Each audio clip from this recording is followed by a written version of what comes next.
It is time now to take a look at top stories making headlines on Nigerian newspapers this Monday morning. We have quite a number of them, about 15.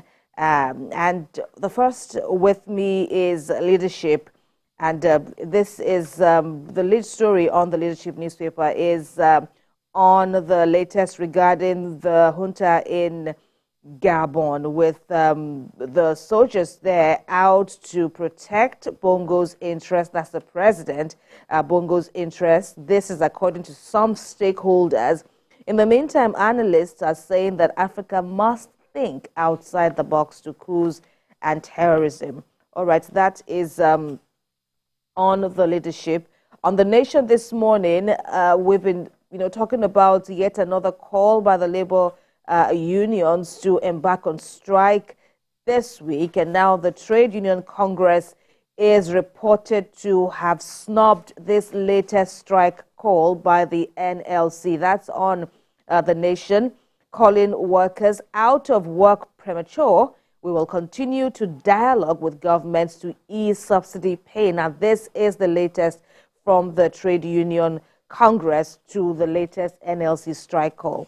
On this Nigeria, the lead story there is captioned LG funds, local government funds, that is, disburse resources directly to third tier of government, while CSOs and lawyers charge the federal government berate governors over this very controversial issue of disbursement of local government funds. We'll talk about that in a bit, but let's now see what the Punch is reporting on. The big story there is on the election petitions, of course, which have since opened since the end of elections earlier in the year. And now with proceedings done and dusted, tribunals are set to decide the fate of President Tinubu as well as 25 governors during the course of this month of September, where we will hear we are expected to hear final decisions from the election tribunals. That's on the Punch. On Blueprint is 4 years after constitutional amendment, states are said to be reluctant to build, own, and manage correctional facilities. This is from an investigation carried out by Blueprint. 4 years after constitutional amendment, states are reluctant to build and manage correctional facilities. Details in the Blueprint. All right, a few more with me, and then Ibrahim will give us his. Abuja Inquirer says on the Abuja second runway, there's a report on how the new minister of the FCT, Nyesom Wike, resolved the 15-year tussle with FCDA. That's the FCT Development Authority, kicking over compensation. And finally is Daily Trust. Daily Trust says farmers decry exclusion from the 1.5 billion naira relief materials as a fallout from the 2022 flooding. And NEMA, the National Emergency Management Agency, says we identified beneficiaries through the state's emergency management agencies. Ibrahim. Right, the Guardian newspaper is the first with me here. It says cyber criminals exploit weak regulations to harvest data, defraud Nigerians. Cyber criminals exploit weak regulations to harvest data, defraud Nigerians. That's according to the Guardian newspaper. Nature News is next. Fuel subsidy palliative. Poor implementation likely to hamper success, as analysts, as mixed reactions trail distribution of items. Fuel subsidy removal. Fuel subsidy palliative, that's the key, and the headline reads, poor implementation likely to hamper success, according to analysts. And then we have the rider as mixed reaction trail distribution of items, or mixed reactions trail distribution of items. Now, first news is next. Oil pipeline contract extension. Niger Delta groups battle Tompolo as Isoko Urobo groups threatened violent shutdown, one of impending bloodbath in the creeks. Oil pipeline contract extension. Niger Delta groups battle Tompolo as Isoko Urhobo groups threaten a violent shutdown, one of impending bloodbath in the creeks. Voice of Liberty. Federal government to rejig NPAR scheme, pay beneficiaries. Now, the minister, Betta Edu, saying that, he said the federal government to rejig NPAR scheme, pay beneficiaries. That's Voice of Liberty. Business Day newspaper is next. How corporate governance gaps make Emefiele's emperor. How corporate governance gaps made Emefiele's emperor. That's Business Day, Emefiele emperor, rather. How corporate governance gaps made Emefiele emperor. Daily Independent is next. Forex liquidity constraints to linger despite reserves boost. Forex liquidity constraints to linger despite reserves boost. That's the Daily Independent. National Economy is next. Rising unclaimed dividend compounds investors' woes. Rising unclaimed dividend compounds investors' woes. The figure hits 190 billion naira, rises by 94% in 24 years. Rising unclaimed dividend compounds investors' woes. That's the national economy. News Direct is second to the last. Federal government targets 50% GDP contribution from solid minerals to review Mining Act, establish mines police. Federal government targets 50% GDP contribution from solid minerals. That's you find that on the front page of the News Direct. The Daily Times is the last but not the least. Palliative distribution. Adamawa residents slam Fintiri. Palliatives distribution. Adamawa residents slam Governor Ahmadu Fintiri. That's the Daily Times. Kemi. Ibrahim, potpourri of stories, so many diverse stories. It's a Monday after all, and that might explain why we're having, so many divergent headlines. But, something sticks out and, might just be worthy of our discussions. Of course, we are spoiled for choices, though. Right. But on this Nigeria is this recurring issue of allocation and management of local government funds. Once again, let me just, read out the lead story there, which is captioned as, a call for the disbursement of resources directly to the third tier of government. And now, of course, analysts have been speaking, recall the controversy that, rebirthed or revived this argument. It happened, the latest of which happened in Ogun State. You saw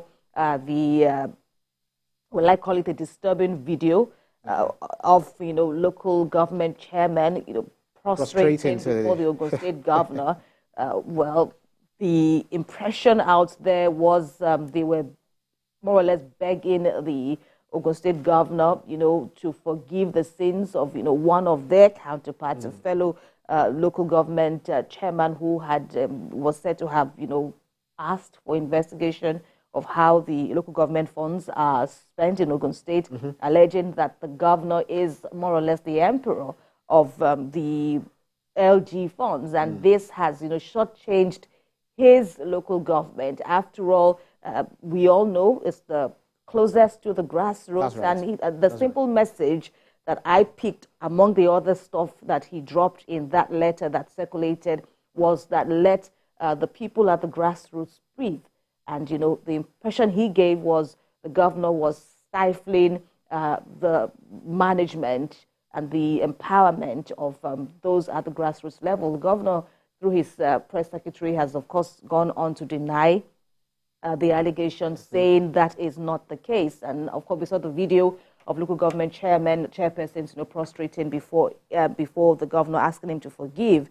But, this issue of local government funds, even the former president had spoken about it, alleging, and like an analyst said, it's not a careless statement for Muhammadu Buhari to have made at the time, saying that this particular governor, a lawyer at that, was guilty of this. It wasn't an allegation. It didn't sound like it. No name was dropped. But from the president, you could as well take that to the bank, to buttress the allegations, the accusations that, many governors have not been doing what they should.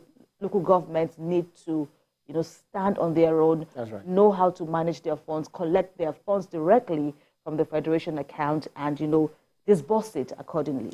It's very sad because in this country where we say we practice democracy and we have governors acting like emperors and politicians acting like spineless politicians, we know that we've got 3 tiers of government, from executive to the legislature and then the judiciary. Not even that. I was trying to talk about the state, the federal, state, and local government. So if we have 3 tiers of government, why do we now have that fact that we'll have the executive always lording it over the legislator, the local government? It is so bad that local governors will be the one to handpick, unconstitutionally handpick caretaker. I don't know, I call them caretaker as you would say.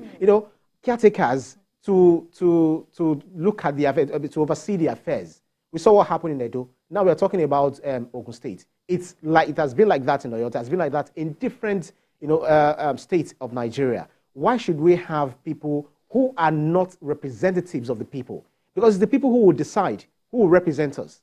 Now we've got youth who want to participate in governance, and they have been denied this right, this ability to run for elected positions. Because if you want to get into politics, it's good that you start as councillor, and then you get to local government so that you understand the grassroots problem. So if they handpick, how do we have good quality representation? And you can't say Ogun State government said that they've been disbursing the money, the funds, the allocation to local governments. So what they do is that they augment. I don't understand. Why do you have to augment? You don't need to augment. Pay them their money. Let the federal government should pay directly. I think that this was also a subject of law where the NULGE, National Association of all these local government employees, right? They took them to court that they should be paid directly. And I think that was also implemented by President Muhammadu Buhari, where they pay directly into the account of the local government. That is when they will be able to administer effectively and efficiently what they planned or what they already promised the people that they will do. So how many, it's so bad for Nigerians that we often pay our attention on what goes on at the federal level. We don't, not all of us know who our local government chairmen are. So we find it very difficult to say, okay, what is the budget of the state? What is the budget of the local government? Go to local government, ask them to publish or to give you, using the FOI Act, that they should give you the file that they use in spending all of this fund, in disbursing of these funds and the project that they do. They will be afraid to do that because they know that the emperor will come after them. So if we are having this issue in Nigeria, we are having an issue, how do we now say Nigeria will develop? And I think the incumbent president understands the essence, the benefit of having local governments and having them function. When he was governor, he also brought up local councils. So that's when we had more, apart from the local government that are being mentioned in the constitution, we have also local councils, which is being copied by some other states now. Because if you don't have quality representation at the grassroots, then what is the dividend of democracy that we're talking about? So I feel the incumbent president, Bola Tinubu, should look into this matter. Why should you be having chairmen prostrating to the governor? For what? You are all elected. Well, if you are caretaker, or caretaker, as I do call whatever word caretaker is, you shouldn't be doing that. You are elected to represent the people. The issue of elected, is also another controversy at this, and it's not just Ogun State. So we might as well, generalize. But when we look at how local government elections have panned out across the country, with opposition parties alleging APCs, the APCs of this world, the PDPs, LGAs and co on, saying as long as there is an incumbent government, the incumbent government, according to them, is the one that will produce the local government chairman. Yes, there may be an electoral body to manage the elections, the local government elections, but, go and check. They always, come from the ruling party. And so this has also fueled, assertions that it is the governor who produces, it's a sitting government who produces the local government chairman. That's right. No matter how hard you try as, an opposition member, or maybe that's why some parties will say they are not participating in the local government election. They always withdraw. Which is very correct, Ibrahim. We've seen opposition parties saying they would rather boycott the elections at the local government level, because what's the point? Really of campaigning, going to test our popularity, where at the same time you just have elections or the result or the outcome have already been predetermined. So what is the point? But how this will now fly? Are we really ready for local government autonomy? Because first of all, and I ask this because when you look at how it has all played out, up until this moment, for the former President Buhari signed an executive order granting autonomy, full autonomy for state judiciaries and local governments. And then what did we have? The governors at the time, all of them went to court. 36 of them went to court challenging the powers of the president to do what he did. And at the Supreme Court level, that executive order was rendered null and void and of no effect. And then there was another round of constitutional amendment which ended in January this year, at the twilight of the past, assembly. And some what did we have? The National Assembly signed that, okay, let us have autonomies for the local government, for the sake of this argument. That's right. But when it was taken to the states, they turned it down. So at the end of the day, what are we talking about? If we all know that it is the best thing for the country, for our peoples, to have and enjoy the true meaning of LG autonomy, then why would the state houses of assembly now turn down this, write their names this way in history? Why would they do what they did? As in, we really need to, question our readiness and our sincerity, for things, and not just bring up this issue of local government autonomy just when we deem it suits us. So this is a time for us to be very sincere right now. This is another opportunity for the present government at all levels to also show to the people that, they care. I mean, with the fallout of the elections, the general elections, are lessons to everyone. You just need to be careful there. Nobody, had it smooth, and all of them attested to the fact that it was a very intense election and campaigning, and the results, say it all. The JAC Joint Accounts Allocation Committee, to me, I do not think there is need for, joint account for state and local governments. They are different entities. The state should be able to stand on its own, and the local government, fine, you're within the state. They should also be able to, quality administration, quality representation for the benefit of the entire nation. So if we really are ready to enjoy the dividends of democracy, to have good governance in Nigeria, I feel it lies, right with us, with the people, that we should, if we call for this, just like I said earlier on, not only focusing on what is happening at the federal level. It's far away. What is closer to you is your local government. So if begin... What do we stand to gain as the people? If, of course, you can also balance it by talking about the issue of corruption. Yes, of course, that's the root of everything. There's a response to that, the calls for, proper monitoring. Let there be a body that is truly empowered and is seen to carry out its job, to monitor how these monies are spent, because there's the issue of markets, the crucial issue of roads that need to be constructed. That's right, of course. Income that can be generated. In the Ogun State example now, the man in question said, all of these things, all of this, monies, all of this income go directly to the state governor. He is the one, as the word goes, he's the emperor of how all the funds that come from the local government level, how they all are spent and are even collected. It goes straight to the governor's post. You can recall that it is this same Ogun State that, just about 15 years ago, where we have politicians, caught on camera to pledge allegiance to the governor, right. inside the coffin. It's so messy. It's so sad. We shouldn't be experiencing this kind of thing. Having local government chairmen frustrating for what? For what?